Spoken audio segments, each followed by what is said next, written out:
فنا فی اللہ کی تہ میں بقا کا راز مضمر ہے، جسے مرنا نہیں آتا اسے جینا نہیں آتا۔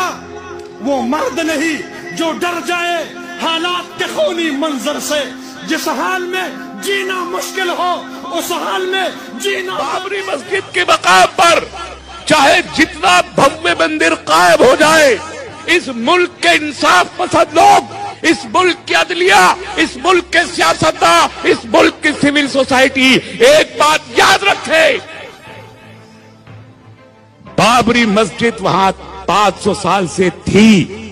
بابری مسجد کے ملبے پہ رام چندر جی آج بیٹھے ہیں، اور مندر چاہے جتنا بڑا بن جائے مسجد کا دعویٰ قائم رہے گا اس وقت تک جب تک مسجد بن نہیں۔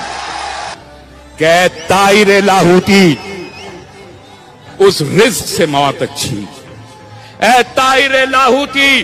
اس رزق سے موت اچھی جس رزق سے آتی ہو پرواز میں کوتاہی۔ میرے نبی صلی اللہ علیہ وسلم نے فرمایا تھا کہ تمہاری ماں نے تمہیں آزاد چنا ہے تو کس میں یہ جرأت ہے کہ تمہیں غلام بنا سکے؟ بے خوف جیو، باعزت جیو۔ اور ہم نے طے کیا ہے کہ ہم اگر جیئیں گے بے خوف اور باعزت جیئیں گے، اور اگر خوف پیدا کیا جائے گا یا بے عزت کیا جائے گا ہم لڑ کے مر جانا پسند کریں گے، غلام جینا پسند نہیں۔ ابھی پچھلے ایک ہفتے سے پورے ملک میں ایک شور اور غوغا مچا ہوا ہے، بابری مسجد کا فیصلہ آنے والا ہے، ایک طوفان مچا ہے، جس کو دیکھیے وہ یہ کہتا ہے کہ مسلمان امن و امان برقرار رکھے۔ آر ایس ایس کا پورا کیڈر، آر ایس ایس کے چیف سے لے کے نیچے ان کا فٹ سولجر تک، پولیس، خفیہ ایجنسیاں اداروں میں جا رہی ہیں، مدارس میں جا رہی ہیں، مسجدوں میں جا رہی ہیں، مسلمانوں کی لیڈرشپ کے پاس جا رہی ہیں اور یہ کہہ رہی ہیں، زور ڈال رہی ہیں کہ وہ اپیلیں جاری کرے کہ مسلمان امن و امان برقرار رکھیں۔ میں سمجھتا ہوں مسلمانوں کو ذلیل کرنے کا اس سے بڑا کوئی دوسرا طریقہ نہیں ہو سکتا۔ ہم نے ہمیشہ امن و امان برقرار رکھا، اس کے بعد بھی اگر ہم سے کہا جا رہا ہے کہ امن و امان برقرار رکھو تو اس کا مطلب پورے ملک کو یہ بتایا جا رہا ہے کہ مسلمان فسادی ہے، ٹیررسٹ ہے، اور یہ چاہتے ہیں کہ اس ملک میں بدامنی پیدا ہو، جبکہ سچ یہ ہے 6 دسمبر 1992 کو بابری مسجد شہید ہوئی۔ میں اس ملک کے میڈیا سے، اس ملک کے آر ایس ایس سے، اس ملک کے فرقہ پرست ٹولوں سے، اس ملک کے فسطائیوں سے، اس ملک کے حکمرانوں سے پوچھنا چاہتا ہوں، 6 دسمبر 1992 کو شام کو 5 بجے اعلان ہو جانے کے بعد، مسجد کی شہادت کا اعلان ہو جانے کے بعد، کیا مسلمان سڑکوں پہ نکلا تھا؟ ہم نہیں نکلے تھے، ہم اپنے گھروں میں بیٹھے ہوئے تھے، ہم خوف کے عالم میں تھے، ہم شوق کے عالم میں تھے، ہم سہمے ہوئے تھے، ہم کو محسوس ہو رہا تھا کہ اس ملک کے دستور نے آخر کار ہم کو شہید کر ڈالا ہے۔ ہم نے ماتم منایا تھا، ہم نے تشدد نہیں کیا، جنہوں نے تشدد کیا وہ سڑکوں پر انہوں نے غیر انسانی حرکتوں کا ننگا ناچ ناچا، اور ہزاروں خاموش چپ چاپ بیٹھے ہوئے مسلمانوں کو انہوں نے قتل کیا تھا۔ آج ان سے کوئی نہیں کہہ رہا کہ مسجد کا فیصلہ آنے کے بعد تم خاموش رہے۔ تو کراؤڈ پلیس سے لے کے اوکھلا تک سڑکیں سنسان پڑی تھیں اکتوبر 2010 کو، کسی نے امن کی کوئی اپیل نہیں کی تھی، لیکن لوگ خاموش تھے اور لوگ خاموش رہے۔ پھر آج کیا وجہ ہے کہ صرف مسلمانوں سے اپیل کی جا رہی؟ میں صاف کہنا چاہتا ہوں، فیصلہ جو بھی آئے، کہا جا رہا ہے کہ عدالت کے فیصلے کا، عدالت سپریم کورٹ اس ملک کی سب سے بڑی عدالت ہے، فیصلہ آئے گا مانیں گے، دل سے مانے یا نہ مانے مگر مانیں گے۔ اور یہ یاد بھی رکھیے کہ سپریم کورٹ اس ملک کا آخری عدالت ہو سکتا ہے، اس دنیا کا آخری عدالت سپریم کورٹ نہیں ہے۔ بابری مسجد کے مقام پر چاہے جتنا بھوے مندر قائم ہو جائے، اس ملک کے انصاف پسند لوگ، اس ملک کی عدلیہ، اس ملک کے سیاستداں، اس ملک کی سول سوسائٹی ایک بات یاد رکھے، بابری مسجد وہاں 500 سال سے تھی، بابری مسجد کے ملبے پہ رام چندر جی آج بیٹھے ہیں، اور مندر چاہے جتنا بڑا بن جائے مسجد کا دعویٰ قائم رہے گا اس وقت تک جب تک مسجد بن گئی۔ میں کھلے عام کہنا چاہتا ہوں، 2-4 کی طرح مقدمہ صاف ہے کہ مسجد کو شہید کیا گیا ہے، مسجد قائم نہیں ہوتی تو انصاف نہیں ہوگا، انصاف کا پیمانہ قائم نہیں ہوگا، اور اگر نہیں ہوگا تو ہمارا دعویٰ ختم نہیں ہوگا۔ ایک بات یاد رکھی جائے، ہمارے حلق تھوک گئے پچھلے 10 سال میں یہ کہتے کہتے کہ سپریم کورٹ کا جو فیصلہ آئے گا وہ ہمارے خلاف بھی ہوا تو ہم اس کو قبول کر لیں گے، ہمارے تمام اکابرین کہتے چلے آ رہے ہیں، لیکن آج تک میں نے سینکڑوں ڈیبیٹ اٹینڈ کی ہیں، آج تک کسی RSS کے آدمی نے، کسی وشو ہندو پریشد کے آدمی نے، کسی BJP کے آدمی نے، کسی بھی فسطائی ٹولے کے شخص نے آج تک ایک مرتبہ یہ نہیں کہا کہ اگر عدالت کا فیصلہ مسجد کے حق میں اور مندر کے خلاف آیا تو وہ بھی اس فیصلے کو اسی طرح قبول کریں گے، آج تک نہیں کہا۔ آج کہتا ہوں کہ کہیے، کھل کے کہیے کہ فیصلہ مندر کے خلاف آیا تو یہ فسطائی ٹولہ اس کو قبول کرے گا، کھل کے کہیے، میں اپیل کرتا ہوں۔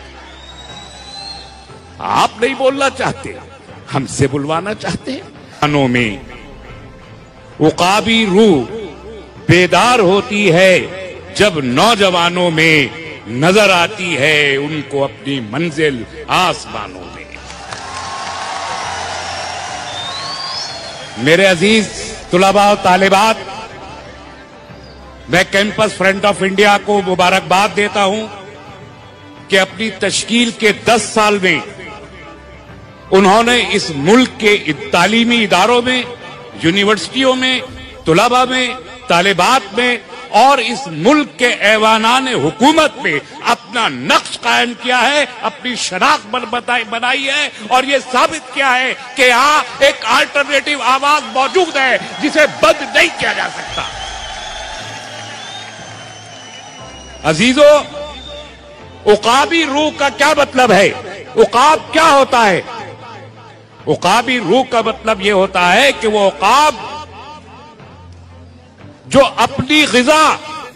دوسروں کے مارے ہوئے مرداروں سے حاصل نہیں کرتا، اپنے شکار سے، اپنی دم پر اور اپنی آزادی، اپنی حریت کے عنوان سے حاصل کر کے محلوں میں نہیں رہتا، پہاڑوں پہ بسیرا کرتا ہے۔ جب یہ روح کسی انسان کے اندر بیدار ہوتی ہے، جب یہ جذبے کسی انسان کے اندر بیدار ہوتے ہیں، تب باطل کی کوئی قوت، استعمار کا کوئی پیمانہ، ظالم کے کوئی آواز اس کے کانوں سے گزرنے کی جرات نہیں کر سکتی۔ آج یہ کانفرنس ڈگنیٹی کانفرنس کے نام سے منعقد کی جا رہی ہے۔ ڈگنیٹی کیا ہے؟ عزت نفس۔ ڈگنیٹی کیا ہے؟ حریت۔ ڈگنیٹی کا مطلب ہے آزادی، ڈگنیٹی کا مطلب ہے سیلف ڈٹرمنیشن، ڈگنیٹی کا مطلب ہے خود اختیاری کا حق۔ جب تک یہ حقوق کسی انسان کو حاصل رہتے ہیں وہ انسان باعزت ہوتا ہے، اور جب کچھ طاقتیں ان حقوق کو کسی انسان سے، کسی ادارے سے، کسی ملک سے، کسی خطے سے، کسی قوم سے، کسی ملت سے چھیننا چاہتی ہیں تو اس کا مطلب یہ ہے کہ کوئی جبر و استبداد کی قوت انہیں غلام بنانے کی کوشش۔ سامعین اکرام اور عزیزان محترم، میں کشمیر سے واپس آیا ہوں ابھی پرسوں کے دن، 4 دن کشمیر میں رہ کر کئی ضلعوں میں گیا، بہت سارے لوگوں سے ملاقات کی۔ کشمیریوں کے پاس کھانے پینے کی کمی نہیں ہے، ان کے پاس غذا اور خوراک موجود ہے، وہ 1 سال بھی ان کو اگر کسی نے کھانا نہیں پہنچایا تو وہ اپنے کھانے کا انتظام کر لیں گے۔